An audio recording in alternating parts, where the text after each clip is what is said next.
Dow is over $50,000. I don't know why you're laughing. You're a great stock trader, as I hear, Raskin. The Dow is over 50,000 right now. That's what we should be talking about. Andrew, What's up, buddy? oh, I'm just so happy with America right now. Everything's going great. I'll tell you Under this. Donald Trump, the U.S. is leading the way in the environment.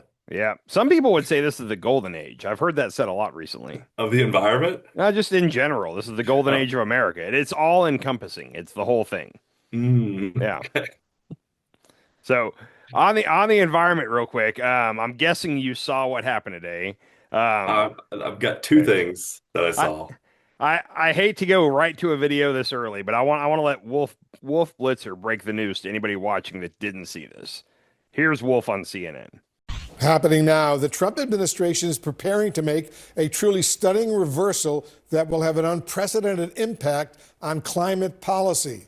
Today, the EPA plans to repeal its own conclusion that greenhouse gases warm the planet's climate and that those gases are a threat to public health. The decision will strip the government of its most powerful method of controlling pollution and fighting climate change. So Trump's in like a lab. Like imagine him in a lab coat, Yeah. and he's mixing and matching, and he figured it out. So Greenhouse gases don't have any environmental or they're not dangerous to human health. yeah, so in this whole thing is called the Endangerment Finding. Obama in 2009, they officially declared that greenhouse gases are harmful to the environment and to people. So I thought that was common sense. I thought we all knew that. Like, yeah, more pollution in the atmosphere is bad for life on Earth. Like, I didn't even think this was possibly up for debate, but apparently it is. Yeah.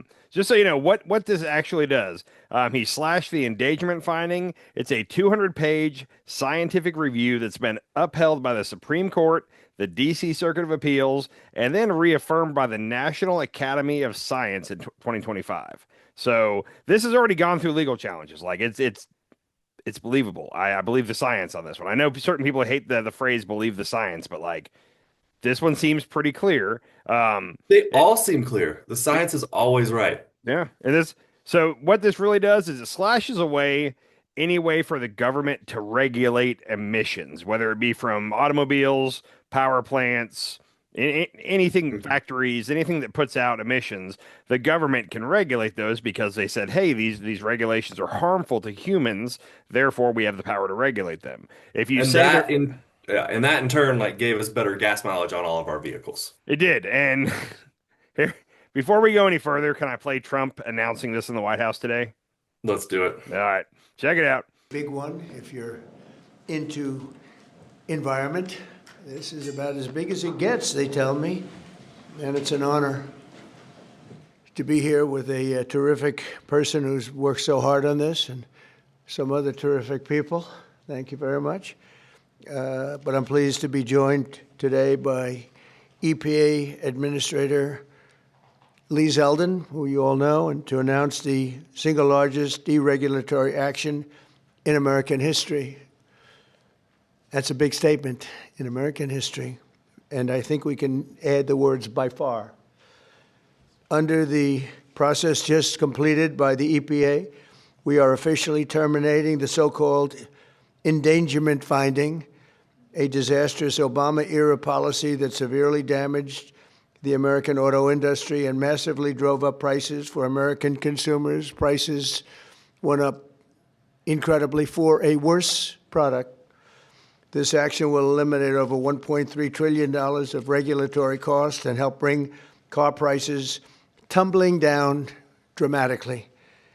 You're going to get a better car. You're going to get a car that starts easier, a car that works better for a lot less money.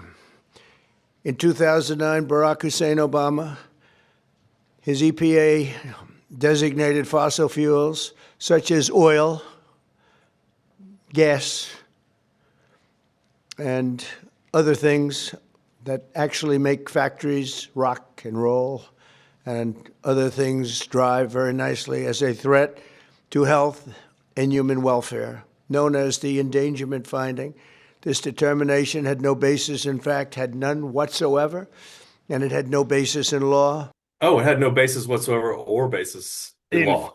no basis in fact or in law, which again it was challenged at the Supreme Court and the what was it the DC Circuit of Appeals. Also, there's so many points there. Where he was like, it affects oil and other things that make factories rock and roll. Well, he's losing it. He's Uh-huh. getting Uh-huh. Biden-ish. Also, he said that this rule made our cars work not as well, made our cars not as good. What it did is it made us get better gas mileage. That's a key factor in this, is your car Sure. needs to put out a small amount of emissions per mile or however they measure it. So in lifting this now, the theory would be like, oh, we can go back to like gas guzzlers that, well, and yeah, you could do that, but the price of gas is ridiculous. Like everybody that I've heard talk about this, as far as like being involved in the automotive industry, like the consumer wants good gas mileage. Like they're not going to roll back all the work they've put into giving us good fuel efficient vehicles because that's what the consumer wants.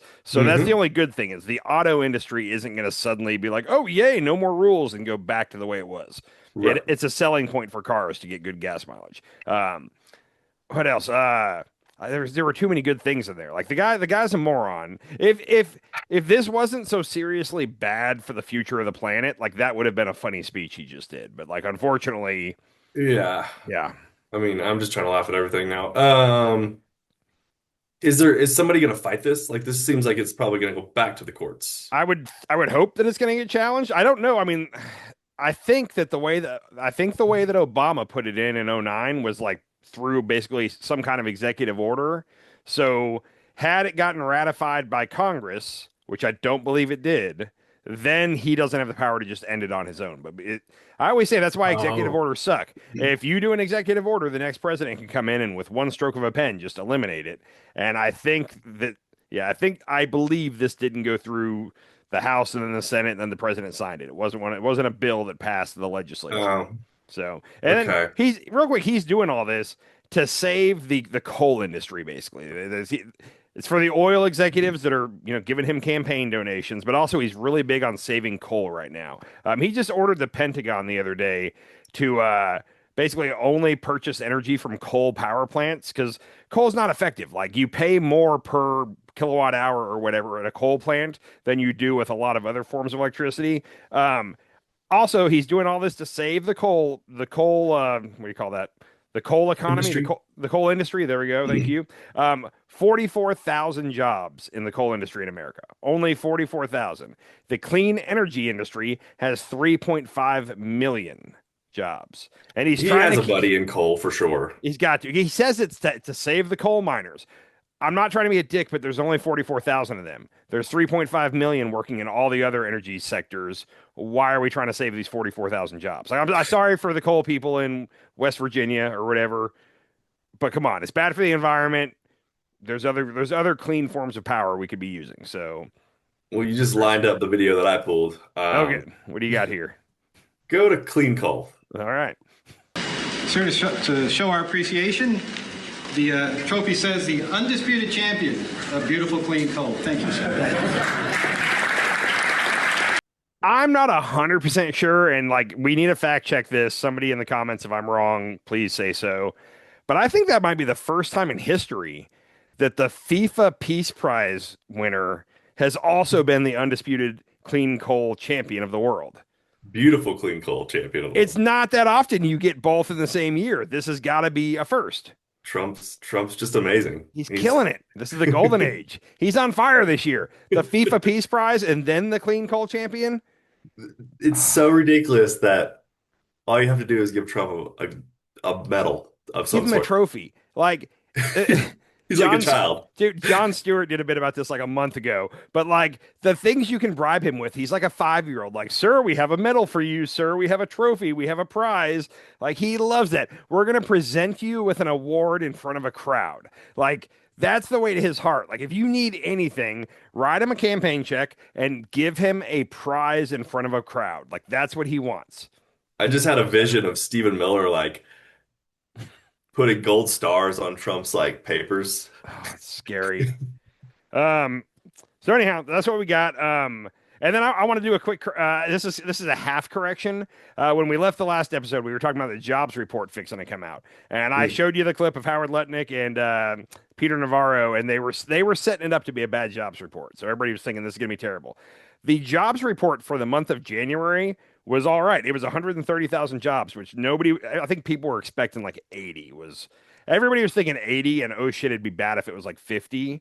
And it came in at 130. Now, every month for the past 2 years has gotten revised down. So I don't know what that's going to get revised to. Probably 80 to 100, I would think.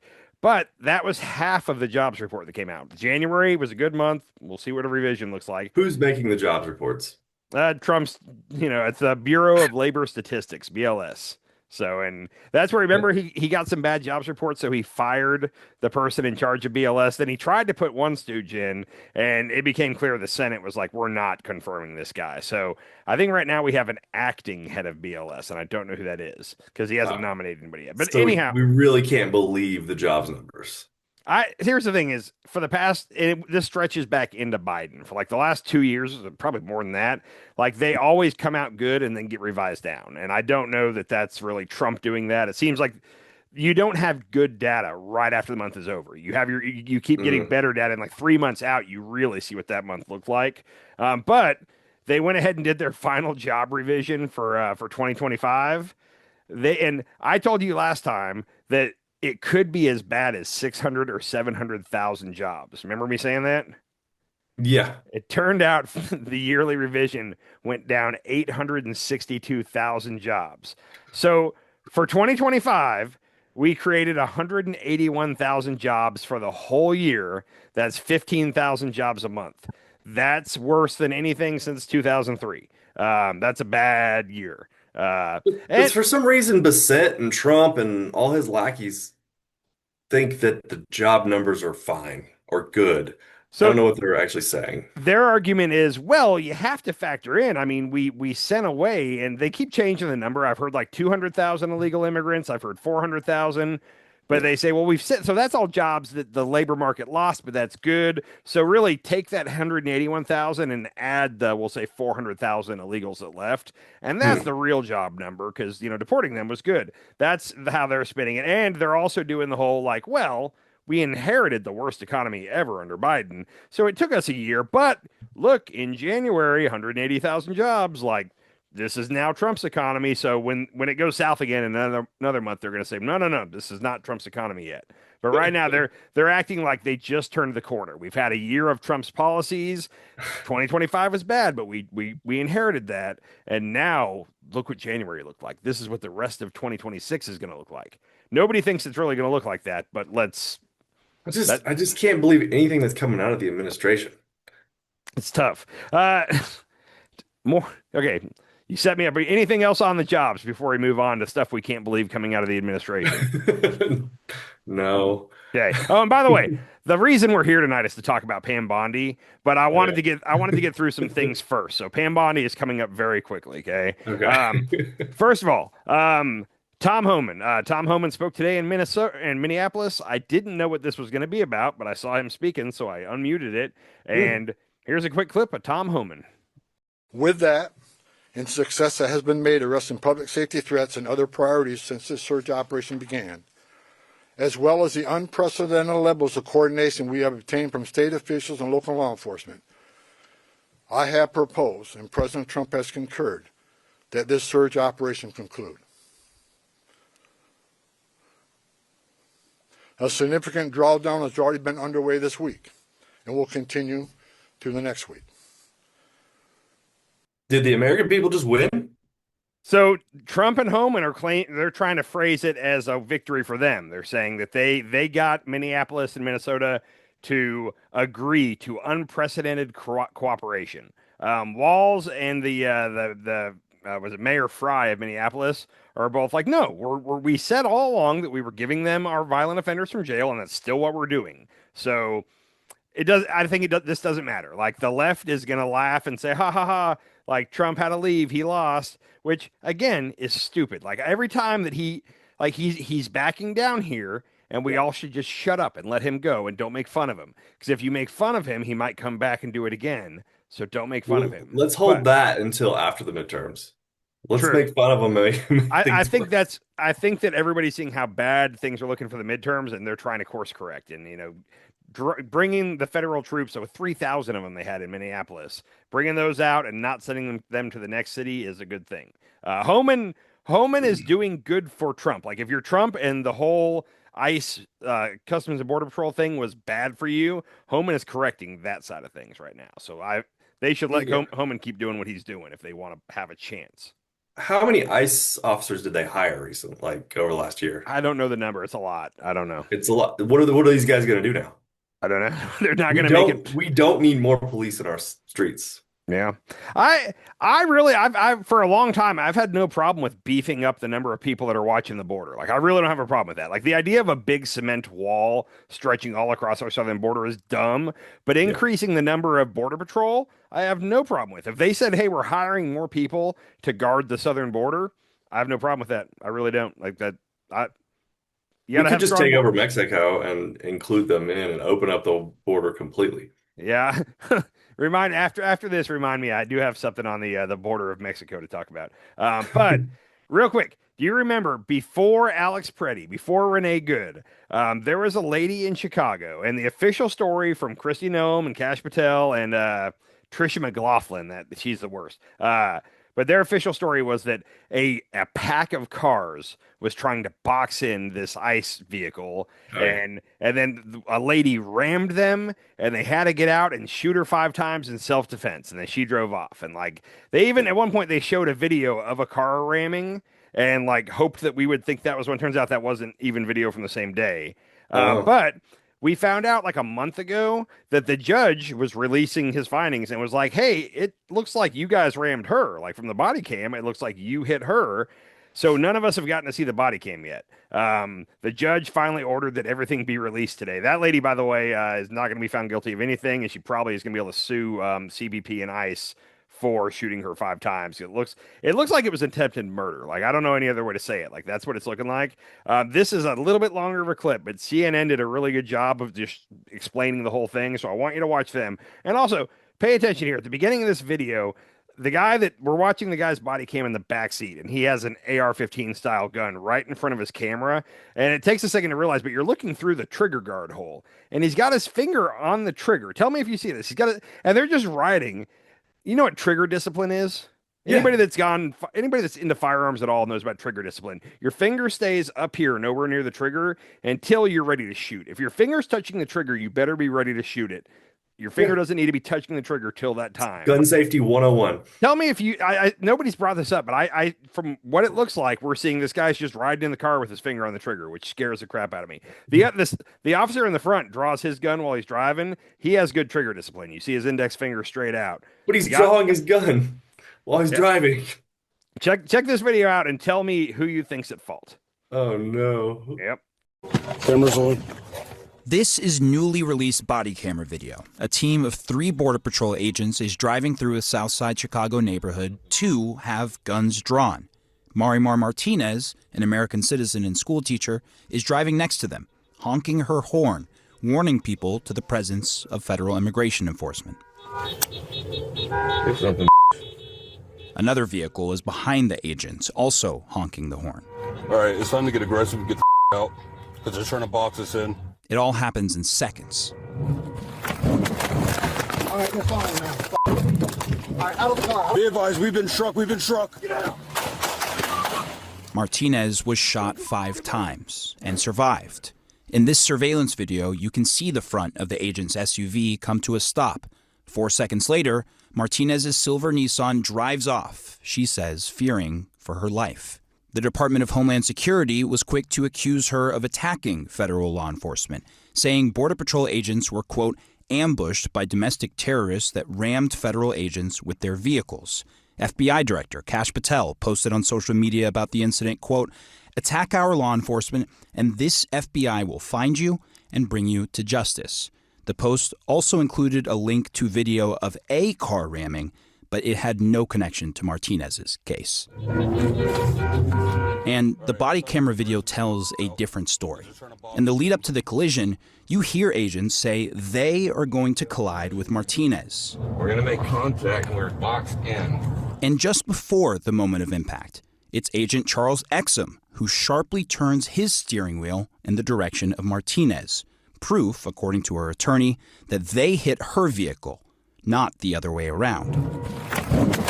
And as for the claim of being boxed in, this surveillance video calls that comment into question, with nothing in the path ahead of the border agent's vehicle. Dude, I don't like, what do you call that besides attempted M word? Like, I don't know. Like, so, and then on top of that, just to throw the other one at you, this is right after Renee Good shooting. There was another shooting, and I believe it was in Chicago, where 2 Venezuelan men were shot, and they claimed that the ICE tried to tackle one of them, and then another one came out of the apartment with a shovel and started beating the officer with a shovel. And then later they said well, it was a shovel or a broom. And if you're hitting an officer, that's bad, but a shovel and a broom are different items to get hit with. And then the officer in his deposition, this just came out a week and a half ago, said that he was about 10 to 15 feet away from the guy when he shot him, and that the guy was running away. He shot the guy in the leg as the guy was running away.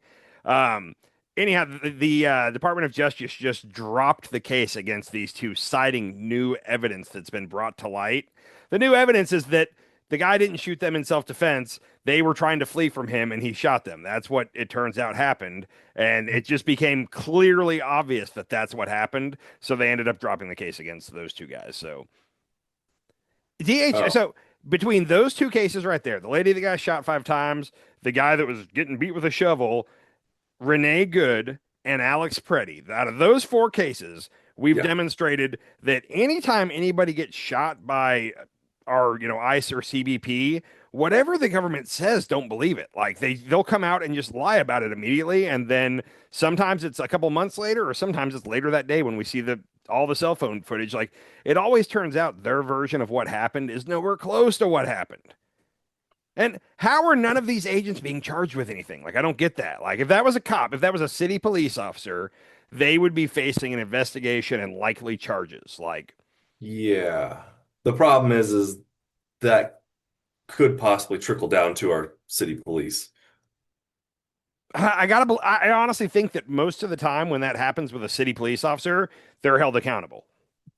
They're at least put in front of a jury. Now, a lot of times the riots start because as an officer, all you have to prove is that you feared for your life. And that's a real weird thing to try to challenge. Did he fear for his life or not? You don't know because you're not in his shoes. So a lot of times what happens to set off the Michael Brown riots or whatever is that a grand jury either chooses not to indict the officer, that's how the system's supposed to work. And then people start rioting because they say, oh, they're protecting the police. Well, it's a grand jury of his peers, of citizens that decide not to bring charges, or it gets to charges are brought. There's a court case. And then the officer gets found not guilty by a jury of peers, and then people start rioting. So it sucks, but legally, it's an easy case to win from the officer's perspective. All you have to prove is that you feared for your life. Now, do we want to talk about potentially changing how those rules go? That's an argument. But as the rules are currently written, it's really easy to get off as an officer if you just have to prove that. So yeah. Anyhow, but luckily, they're leaving Minnesota. There's not going to be, I don't think until after the midterms, there's going to be any more surges into cities. I think they've learned that didn't go well for them. They tried in Chicago, didn't work, went to Minneapolis, 2 people are dead. I got to believe they're not going to do this again before the midterms. Now, after the midterms, it might be fully back on, but. Wow. Yeah. It's very interesting. And then we have payroll. ICE officers are on payroll. We're just spending money for the ICE officers to do nothing now. So we're not as of midnight tonight.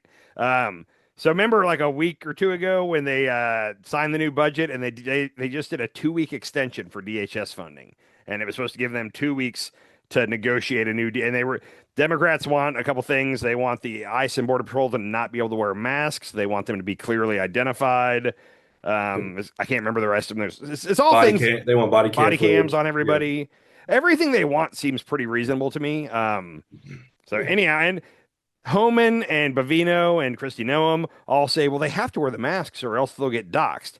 Well, cops don't wear masks and they seem to do all right. You know why? Because they're not going around violating people's rights. If you weren't doing shady stuff, you wouldn't get doxxed. But what they're doing, anyhow. So It's shady. Yeah, if you're not out there murdering people, then yeah. So I believe that tonight is the night. Tonight at midnight, um, the DHS funding goes away. So DHS, it's a partial government shutdown. DHS is shut down. That's not great though, because like DHS is in charge of like securing our border and TSA and like all kinds yeah, of a lot of those jobs, the people have to continue working, and then once the shutdown gets resolved, they get back pay for the time they worked. yeah. But what normally happens is after 2 or 3 weeks of no checks, then they start calling in sick and blah blah blah. So hopefully they'll figure something out. But right now, the Republicans are being very firm that no, we're not taking the masks off. We're not making them wear their name on their chest, or we're not taking the masks off. And the Democrats are very firm that that's what they want. So somebody's gonna Yeah. blink. Yeah, we'll see. Somebody's gonna blink. Speaking of that, yeah, did you see what Mike Johnson passed in the House today? Was it the Save Act? Yes. Okay, it's not going to go anywhere, and I'll be shy. So here's the deal. Right now, they have 47 or 48 Republicans that say they'll vote for it. Okay, they don't have 50 yet. They need 60, so they would need all of them plus 6 or 7, I guess, Democrats, which there's no way they're going to get. Now, the one way this could get passed is if they nuke the filibuster, right? Make it, instead of 60 votes, get it to be a simple majority 50. Both sides have accused the other of like, hey, they want to nuke the filibuster. But luckily, there's enough smart people that don't want to do that. So, like, even if the Republicans really wanted to right now, they're 3 or 4 votes short of being able to do that. There's several that would not want to do that. If you nuke the filibuster, does that mean you get rid of the filibuster altogether forever? At this point, yes, because it's already been nuked for judges. Like, they keep doing carve outs. Like, well, you only need 50 for a judge now, which the Democrats did that. And everybody was like, yay, they did it. And then it turned around to bite them in the ass. And Trump and McConnell have used that to their benefit ever since. It's happened several times in Congress or the Senate where one side does something and that side cheers like we did it. And then it's turned out to be totally bad for them in the long run. Nuking the filibuster, a lot of Republicans are trying to point out, like, time out, like, this would be bad. The way that Trump's looking right now, if we lose the House and the Senate in 2026, like, the Democrats are just going to try to ram it'd be bad. So, And Trump is only looking out for himself. yeah. So Trump wants to do it. Luckily, there's not. And here's the thing: I don't think there's any way they get to 50. But if they get to 50 and they nuke the filibuster, then like, okay, game on. Like President AOC or somebody like that in 2028 is going to ram the most liberal. And that's what they're afraid of. Is like that's a real situation that could happen. And then the left is just ramming the most progressive agenda you could ever imagine. It'll be child sex changes for everybody, or whatever. I'm getting mine next week, bro. Whatever Trump always says. So anyhow, and then two more quick things, and then Bondi. One, the House actually voted to overturn Trump's tariffs on Canada last night. It was 219 to 211. 6 Republicans joined the Democrats. I believe the Senate already passed that, so like everybody's kind of confused as to what happens now. Do the tariffs just automatically come off? Can Trump fight it? Like nobody really knows what the procedure is here, so we'll see what happens. So they're just going country by country voting on it, or yeah, because I think they can't do them all at once. They have, so and I'll bet there's some countries like China they might leave in place, but like they're gonna immediately try to protect our allies. Like Canada's a great example of why are we doing this to Canada? So right, yeah, Mexico will probably come soon because Trump got his feelings hurt. Exactly. So, yeah. And then the other thing, did you see this deal with the airspace in El Paso getting shut down the other day? Yes, I'm going with UFO. Okay, I was hoping you were going there. I was hoping.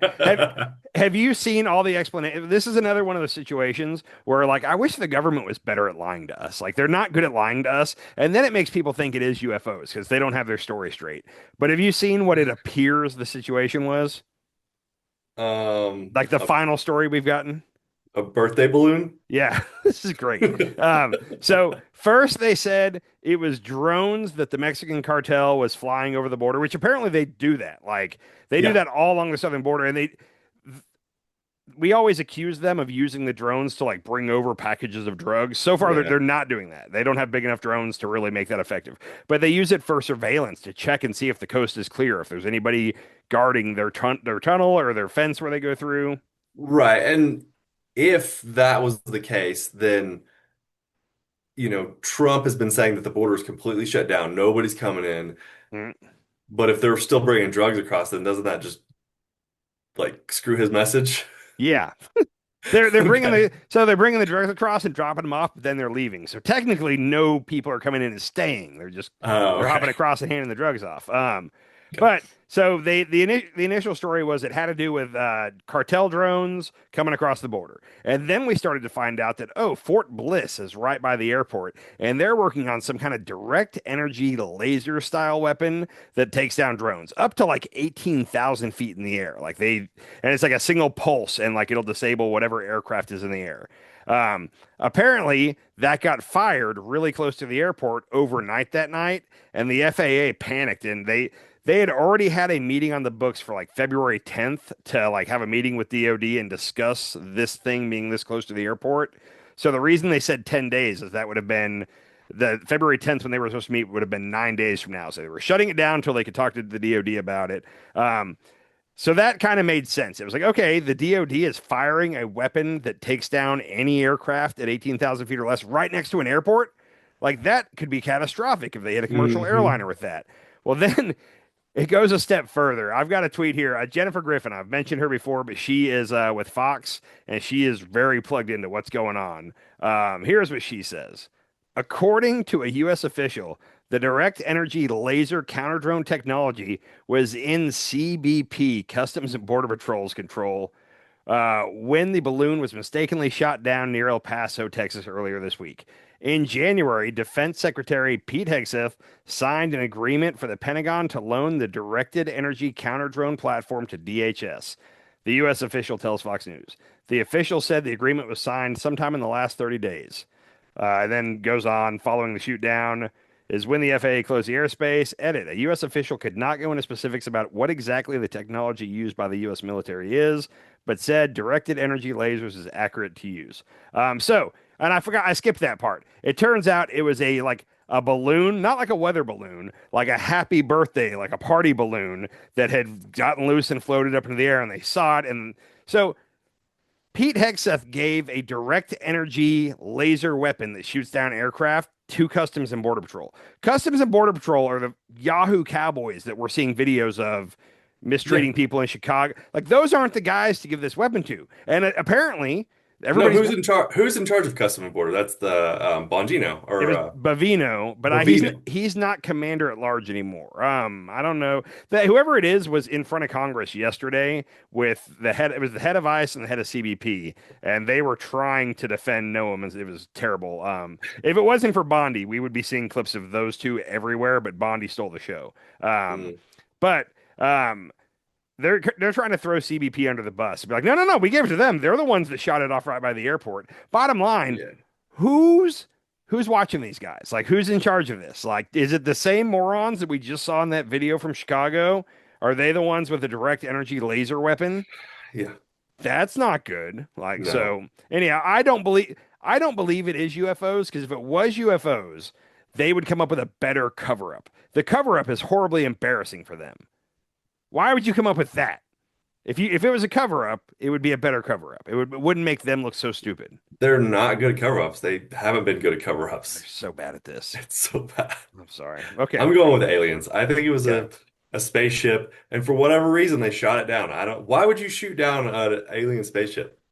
I don't believe that CBP is smart enough to shoot down an alien spaceship. I think it was a balloon. That seems like Well, about the only thing they could accurately shoot down. well, let's say it wasn't CBP. Let's say it was under Pete's Hegseth's direction, Okay. and it was an alien spaceship. And they're like, "What is that? Shoot it!" And they blow it up. And now they're like, they had to shut it down for how long did it shut down for? A day It or only ended two? up shutting down for like 3 hours and then they reopened Oh, because apparently it appears probably the mayor of El Paso, because this would be catastrophic for El Paso. What everybody thinks is the mayor of El Paso called Governor Abbott of Texas and he got on the phone with somebody at the White House and was like, "What are you doing? Like, we can't shut down our airspace." And Trump and Hegseth got involved and quickly told everybody, "Stop firing the laser. There's an airport over here. Nobody fire the laser." That's what it stop seems like firing the happened. laser near the Yeah. airport. What's really dumb about this is where El Paso's at, right around the corner up in New Mexico, is I can't remember what it's called. It's the biggest like we call it an artillery range, but it's for like planes, like Air Force jets and whatnot to practice bombing runs. But it's a huge stretch of land that all the airlines know not to go in. It's closed off airspace, and it's where we practice dropping bombs. That's the place you would go test this laser because there's already no planes there. But for some reason, like the main base that is like the hub of where we're testing this laser is right next to the airport in El Paso. It's like a 3-hour drive to that big open spot. What are we doing? I'm so confused as to what this administration is trying to do. Well, Pete Hegseth is in charge of this laser thing, so that tells you all you need to know right there. And Pete, I see Pete Hegseth. He's like, yeah, let's bomb them, yeah, and he probably has video of it on his computer because he wants videos of all the bombings he's done. And he's got video of the balloon they blew up. How come he does? He's got high resolution video of us blowing up boats in the Caribbean. I want a high resolution video of us destroying this balloon. I wonder what the cost was to fire that laser weapon that one time to blow up the balloon. That's what I'd like to know. Oh yeah, I bet it was expensive. It's probably not cheap. So anyhow, all right, we're moving on to Pam Bondi. This is my favorite part of the night. All right. So, did you watch Pam Bondi? Did you watch it live or have you seen clips? I know you've seen part of it. I tried to watch it live. I just hate her so much. And so I did watch a few clips. She's just is she worse than Trump? She's trying to be Trump. Like a lot of times Republican politicians will try to be Trump, and like not just anybody can do what Trump does. Like Trump has this special way of doing it, and when other people do it, it doesn't come off well. I said this. She was a lawyer, right? Yeah, she was. She was a lawyer, and then she was the attorney general of the state of Florida. They should never give somebody like her a law license. It's bad. And if you remember, let's think back. He initially wanted Matt Gaetz as the attorney general, and the Republican senators were like, no, there's no way. So he pulled Matt Gaetz and stuck in Pam Bondi, and everybody was like, oh, good. Pam Bondi, she's a serious person. She'll be the adult in the room. Like everybody thought things would go pretty well, and like immediately we realized that this is not going to go well. I said this last time. She was in front of the House yesterday. A couple months ago, she was in front of the Senate, and it was just as bad. And I told you then, there's one word that I've been taught my whole life not to use. It starts with a C. It's a way to describe a woman if you're mad at her. And my mom from a young age was like, "You're never using that word." And I'm good at not using that word. The only 2 times in my lifetime that I had trouble not using that word was when Pam Bondi was in front of an oversight committee. It was on the tip of my tongue the whole time. I think I used the B word a few times. Yeah. It was interesting. But the C word definitely is more representative of what she I feel like it's on the stage. I was talking to our buddy Jesse, who has co-hosted with us before last night about this, and he said that in Webster's dictionary, the definition for that should start with a picture of her. Like this is all encompassing right here. So I thought that was excellent. By the way, it was his birthday yesterday. I hope you called him. I texted him, yep. Good work. Just to give you a flavor of how this whole hearing went, this is a quick clip. But just so you know, the question that was asked here was, why have you not indicted any Epstein co-conspirators? Okay, simple question. Mm-hmm. Why is the Department of Justice not indicted anybody else? Here was her answer. I forget which answer this was, but okay. Here was her answer to that question. The Dow is over $50,000. I don't know why you're laughing. You're a great stock trader, as I hear, Raskin. The Dow is over 50,000 right now. The S&P at almost 7,000. And the NASDAQ smashing records. Americans' 401ks and retirement savings are booming. That's what we should be talking about. We should be talking about making Americans safe. We should be talking about, what does a Dow have to do with anything? That's what they just asked. Are you kidding? Mr. Jordan, Mr. Jordan. Committee will be in order. Mr. Jordan, am I going to get an extra 45 seconds added to my time? The committee will be in order. The time belongs to the gentleman from Texas. Ms. Bondi, the Attorney General can respond. Thank you. The Dow has shattered 50,000 for the first time. This is crazy. They said it couldn't be done in 4 years, yet President Trump has done it in 1 year. That's the answer to the question. Why have you not indicted anybody? Have you seen the Dow? Like, this is like, that's the most transparent. Well, why do you care about Epstein when look at the Dow? Like, Right. she didn't even like try to hide the like distraction. And If- also, if- her real quick, her thing where she said nobody thought it could be done. People thought it would take 4 years. It only took me a year. No, everybody thought it could be done. The whole time Biden was in office, the economy was doing bad and the stock market was just shooting up the whole time. Everybody thought 50,000 was going to get hit. Like there's nothing, nobody's shocked that this happened. We've been heading in this direction. You know what? If you get in trouble with your wife in the next week or so, that's what you should say is, look at the Dow. There's memes of that all over the internet. Well, honey, did you not do the dishes last night? Have you not seen the Dow? Like that's anyhow, that was one of the first things she got to answer. Okay. I only have 3 more videos of Pam Bondi, but I feel like they're all relevant. I will say I want to chime in on this real quick. Okay, go ahead. There was I saw one person, I think it was CNN maybe, but a photographer had zoomed in on her notebook. Oh, you got that. Okay. Time out. We're heading that way. Yeah. All right. Okay. So I'll say this honorable mention goes to Thomas Massey. Thomas Massey did a great job of questioning her about several very relevant Epstein things. It's just, it was like a 3 or 4 minute long clip, and I couldn't figure out what minute to cut to get anything good. So I didn't get any Thomas Massey, but I would like to say he did a great job of questioning her. Jerry Nadler got to speak second or third in order, and he tried to go back to the Epstein stuff. And his question was, how many co-conspirators are you investigating or that you're planning to indict? Was basically his question. Okay. Here's her answer. First, you showed it. I find it. How many have you indicted? Excuse me. I'm going to answer the question. Answer my question. No, I'm going to answer the question the way I want to answer the question. No, Your you're going to answer theatrics the are question the ridiculous. way I asked it. Chairman Jordan, I'm not going to get in the gutter with these people, but I'm going to answer the question. How many have you indicted? Again, the time belongs to Reclaiming my time. The time belongs. I think it's very interesting. Reclaiming my time. I think it's very Reclaiming my time. interesting. You can When reclaim he your talks time, about but they reclaiming my time, indicted, Mr. the Chairman. president said they Close the indicted clock. him twice. Mr. Chairman, please They stop the sure clock did. and stop the he clock and indicted- restore his time. Okay, here we go with these Committee will get in order. theatrics. The time Reclaiming my belongs to time the and gentleman back from the New clock. York. Very representative of the C word there. Yes. So, and what she does, and they jokingly call it her burn book. I've never seen the movie Mean Girls, but apparently this is a reference to the movie Mean Girls. But she has a burn book. She's got a book of like prepared attacks on everyone on the panel. So no matter what they ask her, a common thing would she be like, "Oh yeah, well I'm surprised you haven't asked about," and then she says some name, normally a foreigner's name. "I'm surprised you're not asking about him. He murdered a girl last year, and you've never once said anything about it." And like she would just go on the attack for something that happened in their district, and like.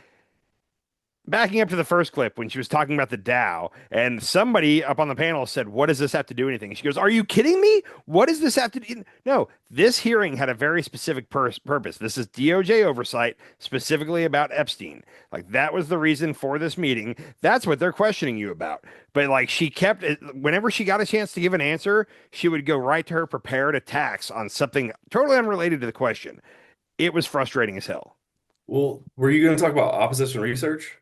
Oh, her doing it? I mean, she does opposition research on all. That's what her burn book is. Yeah, but they opened up the Epstein Files 3 days earlier. Yep. Hold on. Okay. We're still going that way. Yeah. Good golly. You're jumping the gun here. In fact, let's do that real quick. So, okay. While a photographer got this, we didn't see this picture till the hearing was practically over. But check out this picture real quick from a side view.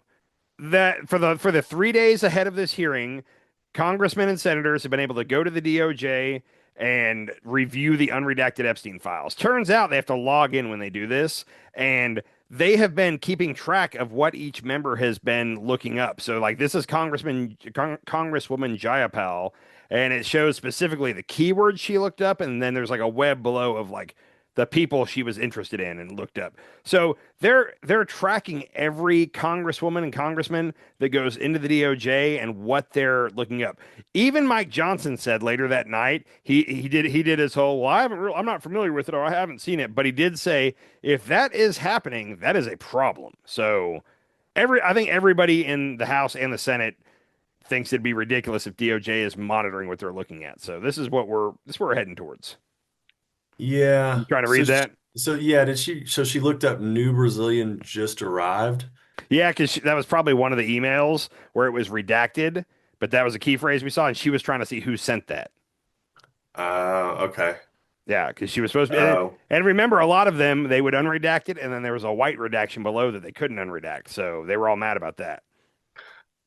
So she didn't give anything on the Epstein stuff. She went on the attack every time. Like I said, Thomas, if you get a chance, it's like a 4-minute clip, but watch Thomas Massey with her. Like he did a great job. Also Ted Lieu from California, great job. He actually trapped her in a lie. He got her to say that there was no evidence of Trump doing, or there's no evidence in the files of Trump doing anything wrong. And then he told her, he's like, I believe you just committed perjury. And she got pissed. She was like, don't you dare accuse me of committing a crime. And he was like, well, you just said there's no evidence in the files of Trump committing a crime, when we all know there's plenty of like people that have called and reported it. Like that's not saying he's guilty. That's saying there is evidence in there of a crime. You just lied. And she also, a couple people brought up Kash Patel. Remember when he was in front of, it was either the Senate or the Congress, where he was like, he didn't traffic these girls to anybody. There are no co-conspirators. When clearly there's a list of, I think, like 20 co-conspirators. So Kash Patel clearly lied under oath, but nothing's going to happen. But he clearly did. But I will say I was glad, because the first several of them were trying to get answers on Epstein. And then there was a little break where for the other ones had really good questions not related to Epstein. And then towards the end, it got back to Thomas Massey, who went all in on Epstein. But this lady I was not familiar with. Her name is Mary Gay Scanlon from Pennsylvania. She's a congresswoman. She was the first one I saw where she took the tact of like, I'm going to be incredibly calm and make it very obvious that she is the lunatic. Like, I'm being calm, you're yelling, like that kind of thing. But it was interesting. Her line of questioning. Do you remember we talked about months ago? I think it was called the was it NSPM-7? I think it was.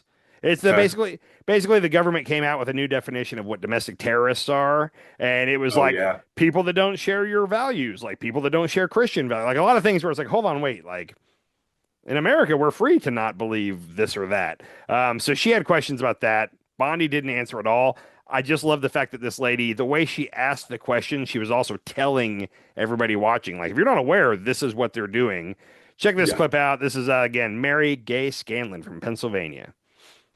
Will you commit to provide this committee with your list of entities that you recommend be designated as domestic terrorist organizations? I'm not going to commit to anything to you because you won't let me answer questions. Okay. Well, then we do understand that your current position is that you have a secret list of people or groups that you are accusing of domestic terrorism, but you won't share it with Congress. And I'd remind you that when the U.S. government designates an entity as a foreign terrorist organization, it must report that to Congress and to the entity, because the government can make a mistake and the entity has the opportunity to contest it. So your position seems to be that if you falsely designate an American or an American organization as a terrorist group, there's nothing they can do about it. I think we get it. You don't want to answer the question. No, you don't get anything regarding public safety. Thank you. Nothing. Thank you for the insult. It's clear you didn't come to Congress prepared to answer questions that the American people have every right to have answered. But if you were prepared to answer truthfully, here's what we expect the facts to show. The administration is keeping lists of Americans who the White House says are engaged in domestic terrorism. Those lists could include Americans who have not committed any acts of terrorism, but simply disagree with this administration, people like Renee Good and Alex Preddy. I like that lady a lot. That's the first time I've ever seen her, but she did a great job there. Everything about it was good. I don't even know where I want to go with that. And also, that's also something we should be really focusing on is, I don't know if you've seen all the different videos that have been coming out of ICE agents walking up and taking pictures of people and saying, oh, now you're on my domestic terrorism list. Like they have a database going of everybody that is showing up in the streets to protest ICE. And it makes me wonder, like, it clearly must go beyond that, right? Like anybody online who's talking smack, maybe anybody on YouTube who's talking smack, like who all's on this list? We don't know because they've decided they don't have to tell us. So that's scary. Yeah. Where are they getting? I mean, if they're going online, where are they getting these resources from to like Are they funding this? Do they have a office of people who are just like combing through the internet trying to find domestic terrorists? So they have a database that uses AI. So it's facial recognition. There's a whole lot of layers to it, but the database is powered by Palantir. So Oh yeah, that throwing makes that sense. out there. Yeah. But apparently they can just take your picture and it uses AI facial recognition and it immediately pulls you up. They know who you are. They add you to the list. I'm sure that they have some kind of an algorithm and AI that's just monitoring social media. I guarantee you something like that's going on where Okay. people So just so then what happens if you're on this list? Like, are you not allowed to fly? You're on the no-fly list or what? that nobody knows. Nobody knows who's on the list and what they're doing with the list and what they plan to do with the like. It's all secret, and The no vote list. that could easily be it. And also that it Mhm. came out this week that the voter rolls that they're trying to get, apparently they want to go through the voter rolls and point out to each state who needs to be removed from the voter rolls. Could this be a part of that? I don't know. So it's going to be really important leading up to the next two elections. Like ahead of time, you can check to make sure you're still registered to vote. Nobody does it. Everybody just assumes. But like if you show up on the day of and it turns out that they've taken you off the rolls, in a lot of states, you can't register on the same day of voting. You have to register a month out or 6 weeks out or whatever. So that could be a big part of it. You show up to vote and find out, well, oh, wait, why did I get removed from the voter rolls? Well, it's your responsibility to check and make sure you're still on the voter rolls. So we're going to need to check our voter registration prior to voting. Yeah, and we need to figure out in each state it's a different time period before, so we'd have to figure that out. I don't Yeah, know. because they'll probably do it the day before or the day of. Well, I Like- gotta think there's rules where they can't clean up the voter rolls after the deadline to register or something like that. Do You they would care think. about rules? That's true. Have they cared about any rules? Yeah, that would that's some shitty stuff, but they could do it. And yeah, the other good question I wanted to point out. This guy's name is Joe Neguse, I believe is how you say it, and he's from Colorado. And I have actually seen videos of him all year long, and I love him because he always makes it a very good clip, like to go viral, but not because he's grandstanding and making a speech. Like it's just good content. Like he's got a good question.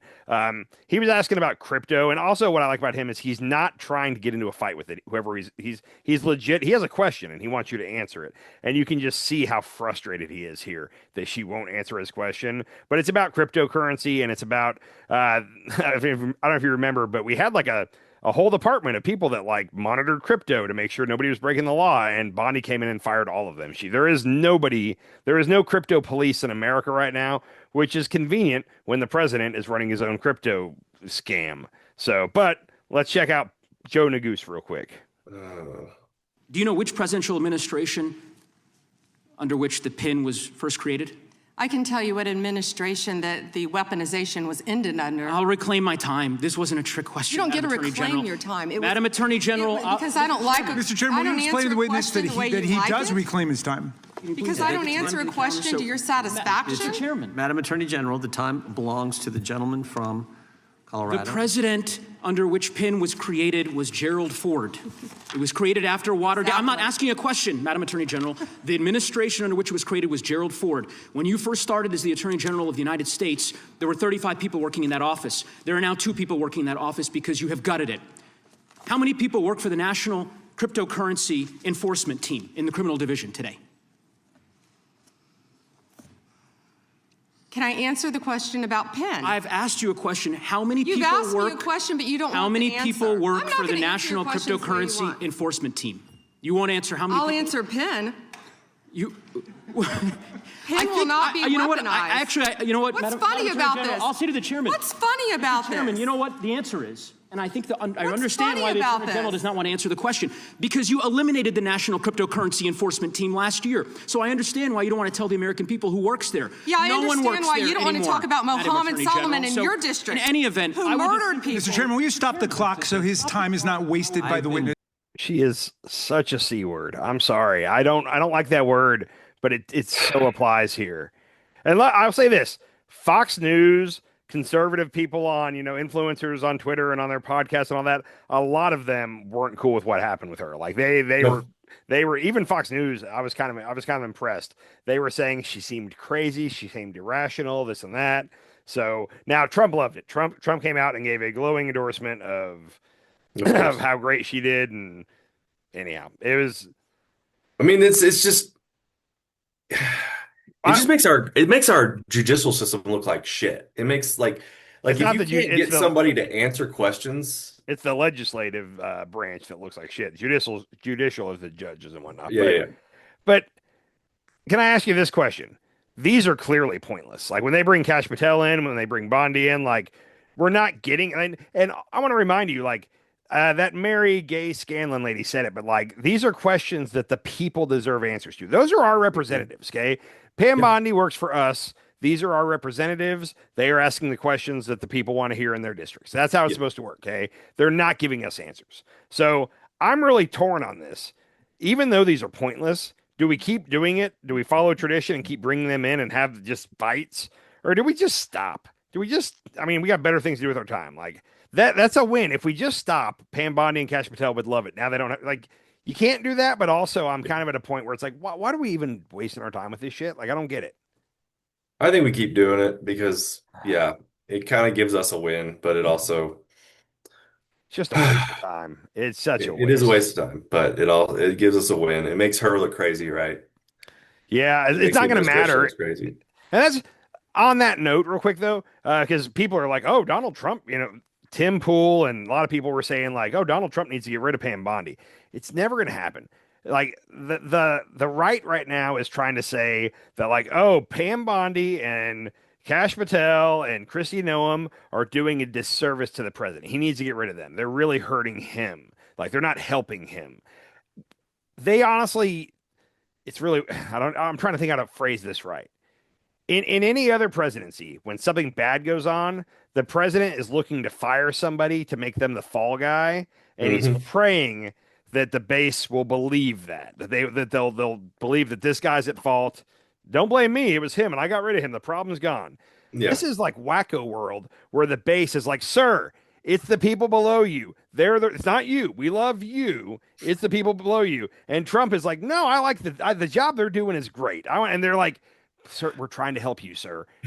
It's their fault, right? It's not your fault. It's their fault." And he's like, "Nope, they're doing exactly what I want. It's great." So they're trying so hard to bend over backwards and not blame Trump for like the hiding of the Epstein files.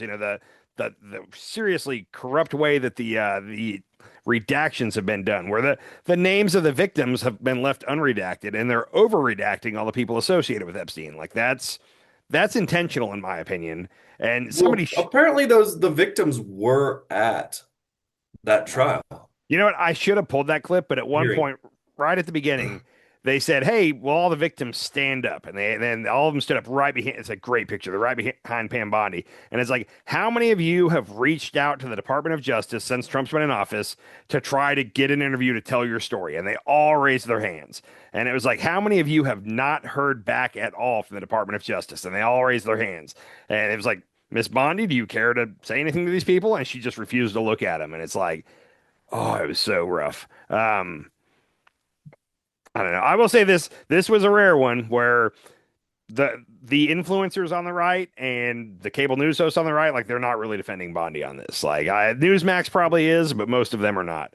And then even, I told you, Joe Rogan last time, he had Cheryl Hines, RFK's wife, on, and they were talking about the Epstein, and he was kind of saying, like, I don't get why they're doing this. Well, but whoever he had on today, I don't know who it was, so he had to have recorded it in the last day or two, but he was actually going off. He was like, "This is terrible. This is a bad look. Like, this makes Trump look stupid. This makes the whole administration look stupid." So he was suddenly found his voice on Epstein stuff, but it's gotten bad. Even Trump's polling in the past week alone has dipped like 4 more points. Like this last 10 days has been a turning point in Trump's administration. Like, it's not going well. And at any moment, it could bounce back. One random fluke thing needs to happen to bring the right together, and his numbers will go right back up. But right now, he's at a very low point. So, yeah. What do I always say we have to worry about when Trump is at his lowest? Him doing something crazy. Yeah, because we always think that this is going to make him straighten up, but instead he doubles down and does something totally crazy because that's just his style. Have you ever heard the name Ty Cobb? Yeah, baseball player. So There is a Ty Cobb baseball player. There's also a less well-known lawyer out of Houston, Texas, named Ty Cobb. He was Trump's lawyer in one of the impeachments. I don't remember if it was the first one or the second one. But he was also Brett Favre's lawyer at one point years ago. And I just remember he used to be on SportsCenter because he was Brett Favre's lawyer about something. So I knew him back then. And then all of a sudden in like 2019, he was defending Trump. And I was like, I've seen this guy before. He's an old gray-haired guy that has like a unique mustache that's one of those, like waxed up mustaches and stuff. It looks like a dude from the 1800s. He's a Republican. He was Trump's lawyer. He came out with a tweet that I think we should all pay attention to. Oh, no. He said, listen to Garry Kasparov, prominent thinker, world chess champion, Russian dissident, and witness to tyranny, on this Trump and Hegseth urging generals to prepare to go into the American cities. Trump's publicly expressed desire to nationalize elections, Bannon confirming ICE will flood the polls in blue states and key precincts, the murders of American citizens, the defiance of the court orders, ICE overfunded like no other secret police force in history, Trump's bulging Qatar bank account for Venezuelan oil revenues, huge government purchases of warehouses and land for massive detention centers never before needed, despite a rate of deportations on par with Obama, and a Justice Department that is sharply focused on Trump's grievances, rewriting history, revenge, and decimating the rule of law. This is not a drill. Ooh. Yeah. That's He really summed it all up right there. There's a lot going on. This is not a drill. He's a Republican that was previously Trump's lawyer. He's not a lib now. Like, he hasn't shifted to the left. Right. And he's calling to alarm that, like, hey, pay attention. Like, this, he's not doing all this for shits and giggles. Like, there's a plan here. He's gonna do something. So yeah, we should all be on alert. Ooh. Yep. I got nothing else. It was kind of a bad news ending there. Sorry. Yeah. What country are you moving to? Again, I don't know what country is safe right now. The safest thing we could do, if we were worried about our safety, the safest thing we could do is go out and buy a MAGA hat right now. And just be like, yeah, buddy, I've been with him all along. That's the only way to survive what's going to happen. Oh. You know how like some people keep a gun in their truck in case of emergencies? I'm going to start keeping like a MAGA hat like in my passenger seat. Like, just in case shit goes down, I'm going to quickly pop that on. Yeah. And be like, yeah, America. America. Let's go. Keep a Let's Go Brandon shirt like in your back seat in case you need to pop it on. You gotta assimilate. You gotta mix in with them. And make sure they're dirty and worn so it looks like you've actually been wearing them. And just slide right in, assimilate with their culture, and say, yeah, get the libs. And like we could do it. I know I could slide right in with MAGA. I get mistaken for MAGA. So real quick, I like to go weird places and walk at night. And I like to go downtown and walk now. That's my new favorite thing is just go walk. Walking around downtown's fun. Yeah. I also like to I'm wearing a green hoodie right now. I've got variations of different colors of green. I've got a couple that are like olive green. I think that people think I'm an ICE agent sometimes. I didn't realize this till recently, but the way that people that are not white will see me and like duck into a place or go around a corner as I'm walking down the street. And I think I have the look. Like I got the facial features needed for it. And I'm kind of a bigger guy and I'm wearing a green hoodie. Like, I don't know. There's a part that I think they see me and they're like, oh, that's ICE. That's ICE walking down the street. So now I want to get like a sign to put on me that says like not ICE, just so nobody gets like. Get a tactical vest that says not ICE. Yeah. Like the next No Kings is coming up in March, I believe. And like now I'm kind of curious because like I wonder if I move around through the crowd the whole time at No Kings. I don't stop in one spot. But I wonder as I'm walking by if anybody sees me and thinks like, oh, that's probably an undercover cop or ICE or something. I don't know. I get mistaken for MAGA a lot. So now I'm starting to wonder like, is the left looking at me when I'm at these events? I could be just, being hysterical here for no reason, but but anyhow, just something. Maybe you need to get a tie-dye hoodie. Yeah, I need something, and then it looked too obvious. They're like, "Oh, this guy's definitely a cop." Tie-dye hoodie, like this guy thinks we're stupid. So I don't know. Yeah. Like I said, I think I'm gonna be able to slide in with the right a lot easier than most. A lot of people that aren't Trump fans are gonna have trouble faking it. Where I think I could just like throw on the right apparel, and they'd be like, "Oh yeah, he's good. He checks out. He's one of us." It's gonna be a little harder for. Yeah, I think I'm gonna have to move Yeah, I'm countries. Yeah. I like it. So, all right. Yep, here I come. Yay. You got anything else, brother? No, I'm good. All right. Have a good night. Hopefully, when we talk next, things will be good. Later. All right, man. Later. Sometimes you eat the bar, sometimes the bar eats you.